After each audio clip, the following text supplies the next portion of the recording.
If you're looking for the latest information on Inquisitor Martyr, then you've come to the right place. My name's Airsick Hydra, and with this video we're going to be talking about the priority assignments and doing a developer feedback and discussion video, and I would love to see your comments down below. Just remember, before we get started, to like the video if you like the video, remember to dislike it if you disliked it, and remember to subscribe and click that little bell, just so you don't miss anything.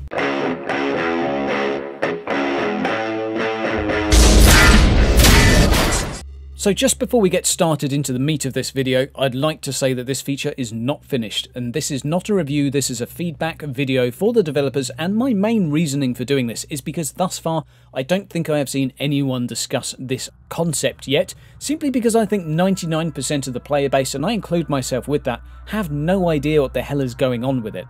As it's due an update in a couple of months, I think it's not a bad idea to give some thoughts now as to what we like the idea of and don't like the idea of.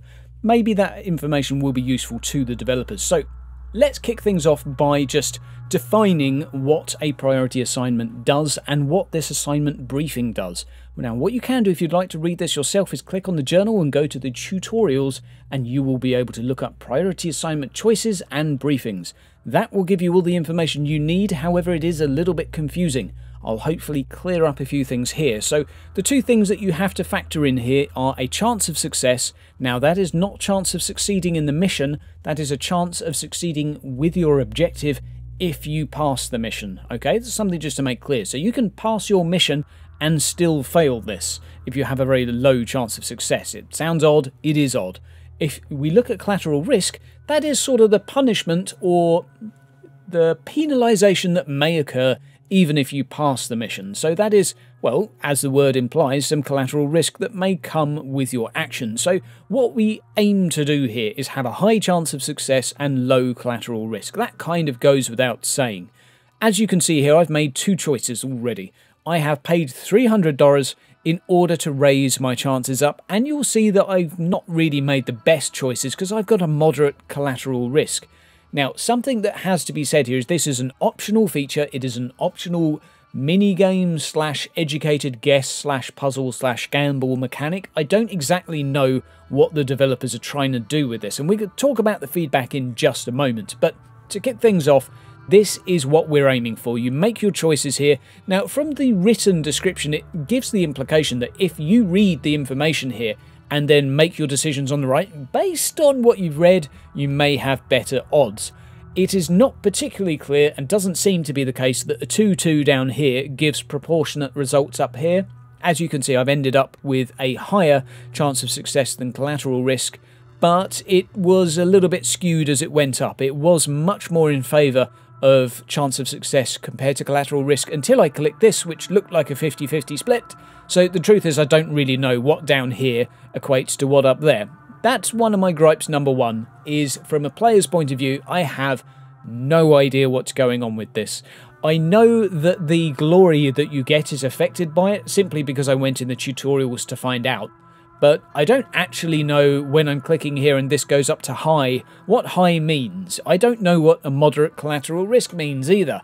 It is a gamble of sorts, or an educated guess, but I have no idea what the consequences are at the moment. And there's a couple of issues with this. Firstly, if there's no real understanding or context as to what these things over here mean, why would I do it? I'm not being sort of even conditioned to click it because I'm not being given any very clear rewards. So straight off from the bat, I don't know why I'm doing this. There are buttons to press, there are bars to fill up, and I don't know why the hell I'm doing it. It's a mini game that seems to have no purpose. At least, you know, make some flashy noises or something if I do something right. I don't know. But maybe just change the wording or the phrases so I actually know what's going on. It's supposed to have some impact on the actual missions generated. Now, that might not be implemented yet, but if it does have an impact, I'd quite like to know what the sort of impact is. Is it that it's just a different mission? If so, is that mission going to be shorter or smaller?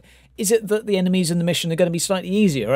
I really don't know, so anything that can be done to give a player some incentive to use this by knowing what the actual outcomes could be, I think could be a step forward for this. Now, I do like the idea of a system where you do some educated guesswork based on a little bit of Scooby-Doo clues from some reading. It's something that Van Helsing or Neocore did within Van Helsing, with a sort of a side mini-game in there where you'd send off your companions to do these special missions, and you chose a companion you thought you'd be good for the job. That would give them a better chance of success, and you knew that the better chance of success will come back with X amount of money or X amount of items as loots and rewards, etc. You knew what you were going to get, though. That's really important, is you know what the reward is. Now, that's sort of gripe number one that I have with this, that I simply don't know what's going on. But gripe number two that I have with this is, I think if you're going to do a random reward system, I'll call it random, maybe it's not, and it's just that I'm not understanding this, but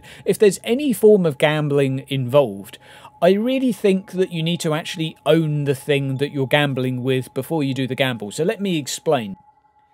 If I have already done the mission, if I've done the mission and then I get this screen afterwards saying, congratulations, you've done the mission, and here is the report or whatever, and here are your choices or what you would like to do with those choices, then I can say, okay, I've got 20 fate, and I can make XYZ choices, and then I can see that number 20 go up to 30, I could see it go down to 10, based on my choices. And that's something I like the idea of, because it's like rolling a dice. You can do some swish animation, you could do something with a tarot card, I don't really care. It could be absolutely anything, it could be tied in with a mission complete screen, but you'd actually see a change in what you've just got. And you would either think, yes, I did something awesome, or you'd think, crap, I did something bad. But either way, as a player, you actually react to it. And I would stress, some people will hate the idea of that mechanic. They will simply say, ugh, that sounds horrible. And that's why I think it's an optional mechanic, and it can stay that way. It's not everyone is going to want to ever read something in a game. In 2017, having anything text-based is a little bit of a risk. Just people have been skipping quests for like the last decade just because they're written. You just click, click, click, click, click, get rid of that, play the mission. Not many people will read everything. So having an actual mission designed around reading something, it is interesting. It's ballsy, I'll give them that. Obviously, this is Warhammer, though. This is Games Workshop, and, well, we're probably more ready than the average gamer, but, hey, I think this is something that could work for some players and could be absolutely fine, but with it at the end of the mission, I think the sense of gambling might be a little bit more powerful. The risk-reward might make more sense, but hey, if it's going to have impact on the mission, fair enough, you could do it before, but why not then just make it have an impact on the next mission, if that makes sense? To me, that makes more sense. Because the other thing that I kind of have an issue with is, if I balls this up and I get a really high collateral risk and a very low chance of success, I've then got to play a mission that is crap. And who would want a gamer to do that? You can roll a dice and you can get a 1 to 6, and you get a 1 to 6 and that's what you got. But to roll a dice and say, oh, you've got the crap mission, buddy, you drew the short straw, so now you have to do a 15-minute crap mission for a crap reward, or, I don't know, a 20% chance of even succeeding that's, I think, very demotivating to a player if they're actually bothering to use this. So I think the potential negative of this outweighs the positive. No one is going to do a mission thinking, oh my god, this is the best mission in the world because I got a high chance of success. This is so much more awesome and fun. I don't think it's ever going to work like that. And yet someone might be playing it thinking, oh my god, this is fucking pointless because even if I complete this, it's probably going to fail anyway. I think the negative there way outweighs the positive. Now, that being said, I might not fully understand what the hell is going on here, but that is certainly what it looks like from a player's point of view. Now, again, I like the idea of it, but I really hope when they revamp this that we see a lot of changes, because right now it doesn't make sense, it's not very rewarding, it's potentially even frustrating if you balls up something before you've picked a mission, because you might as well just abandon the assignment then and get one of your buddies to host one of theirs instead. So I hope this information is useful. I want to know what you guys think of this type of system. Do you like a minigame pre-mission debriefing? What do you think? Are text-based things of interest to you? Do you like the idea of even reading these? Who has read any of this stuff? Put some comments down below. I want to hear your thoughts. Guys and girls, stay tuned for the videos on the weekend. I'm just going to be doing one this weekend as I have a lot of work to do with the introduction. I'm learning to edit as I go here, so bear with me. I'm going to be bringing back the old introduction with some glitter and some sparkles. It's going to be looking sick. But for now, make do with the awesome credit reel. Guys and girls, see you on the weekend.